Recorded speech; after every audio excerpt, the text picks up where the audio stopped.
Olá, tudo bem? Eu sou o professor Wilson e hoje nós vamos para a aula de número 19 do curso de Teologia. Nós estamos estudando o módulo Bibliologia, tá? Nós vamos dar continuidade a este módulo, tratando agora sobre a canonização dos livros da Bíblia. O que significa o cânon, o que significa essa palavra, né? Canonização.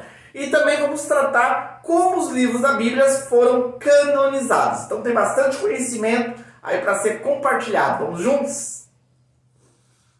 A palavra canonização vem do cânon, uma palavra grega que significa padrão, medida, como se fosse uma régua, ok? Você vai ali medir um determinado objeto.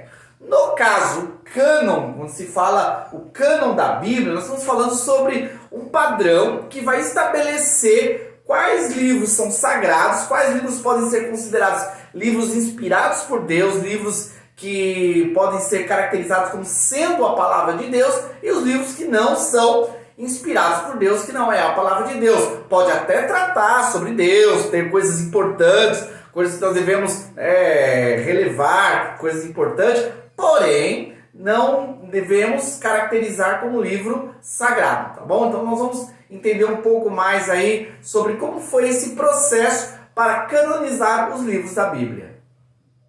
Como se sabe, a Bíblia ela é constituída de dois grandes blocos, dois grandes momentos, o Antigo Testamento e o Novo Testamento. Claro que nós vamos entender que tanto o Antigo e o Novo Testamento completa a Bíblia Sagrada sendo a palavra de Deus. Não existe divisão dentro da verdade. Entretanto, primeiro na história houve um processo que foi constituído os livros do Antigo Testamento e que eles eram considerados a palavra de Deus. Quando chegou o tempo da era cristã, a construção do Novo Testamento, nós vamos ter aqui uma nova fase, um novo tempo, que também depois, posteriormente, vai ser elaborado um processo para entender que não somente o Antigo Testamento era a palavra de Deus, como era considerado na época, mas assim também como os livros do Novo Testamento. Então nós vamos entender primeiramente como que o Antigo Testamento, os livros que compõem os 39 livros deste compêndio, como eles foram caracterizados como livros inspirados por Deus. Podemos dizer que três pilares foram essenciais para a fundamentação do Antigo Testamento, dos livros sagrados. Primeiramente, Israel. Israel foi o povo escolhido por Deus para desenvolver os livros, escrever, registrar, guardar, preservar. Então, nós temos que entender que a Bíblia não surgiu do nada, não. Foi um processo que perdurou por séculos. Nesse caso, o povo de Israel tinha a incumbência de guardar e manter essa tradição. Então a cultura judaica, a cultura do povo de Israel, preservou esses livros e tornando eles confiáveis, porque eles recebiam a revelação de Deus. Aqueles livros eram caracterizados como sendo a mensagem de Deus, estavam sendo registrados sobre a vida deles e as experiências que eles tiveram com Deus, as mensagens que eles recebem de Deus. Então o povo de Israel, toda a cultura, ela unanimemente determina que os livros do Antigo Testamento são os livros inspirados por Deus.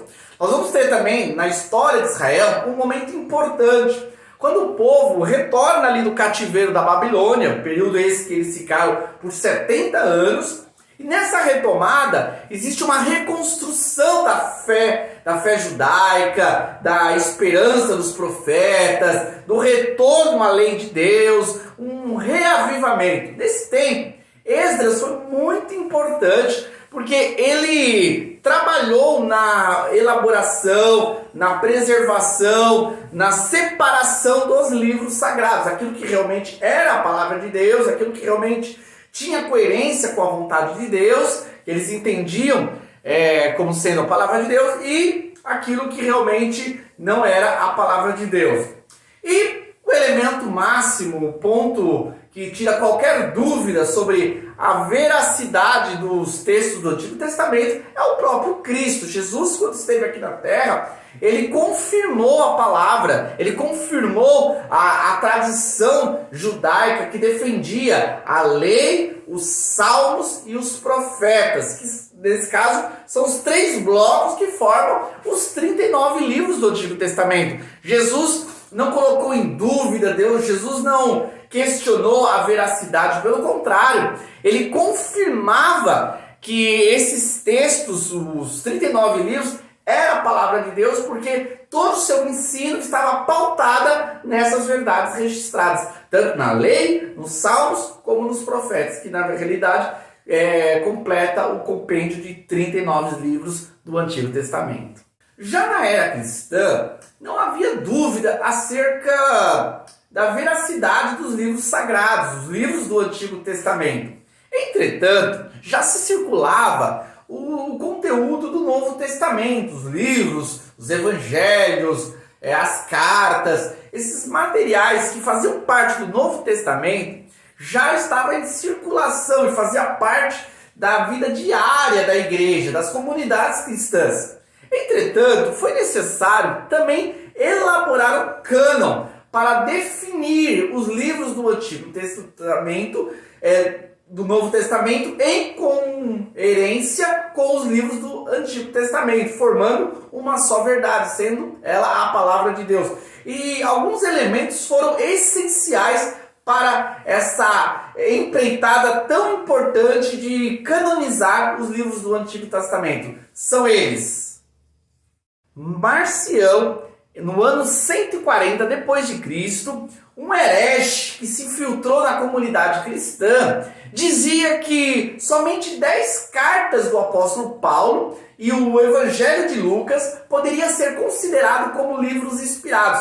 Os demais seriam rejeitados. Nesse caso, ele colocou em dúvida livros que eram inspirados por Deus, que fazem parte do Novo Testamento e que, de alguma forma, estava sendo rejeitado por Marcião, esse herege. Temos também os apócrifos, que foram livros que foram colocados como também sendo a palavra de Deus, como também tendo o mesmo valor das cartas, dos evangelhos que foram construídos no Novo Testamento. Então, por causa dessa divergência, houve a necessidade de fazer um processo sério para canonizar os livros do Novo Testamento. E quando que ocorreu isso?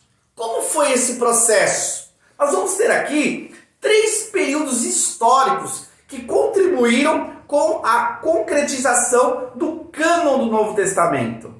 Atanásio de Alexandria, em 367, Concílio de Hipona, em 393, e Concílio de Cartago, em 397. Foram esses 3 grandes momentos que proporcionaram a canonização do Novo Testamento.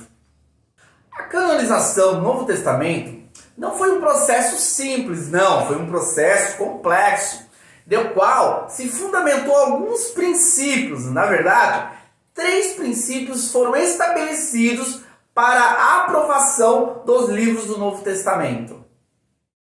O primeiro princípio é o da apostolicidade, isto é, o livro deveria ser escrito por um apóstolo ou alguém que andou com um apóstolo. Vamos ver aqui nesse texto que está registrado uma fala do Senhor Jesus.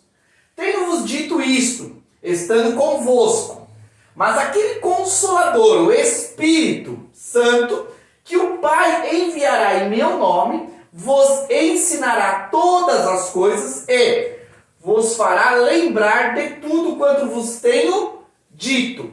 João 14, 26. Nesse caso, Jesus está dizendo que o Espírito Santo iria capacitar os apóstolos para que eles pudessem registrar, para que eles pudessem ter um entendimento daquilo que era o ensino de Jesus, o ensino do Novo Testamento, aquilo que seria a palavra de Deus, que seria iria completar a mensagem de Deus para o seu povo. Portanto, a apostolicidade é um princípio fundamental para a aprovação e rejeição de um livro do Novo Testamento. O segundo princípio é o conteúdo. Os livros, os textos, eles contam a verdade sobre Deus? Eles estão de acordo com o Antigo Testamento?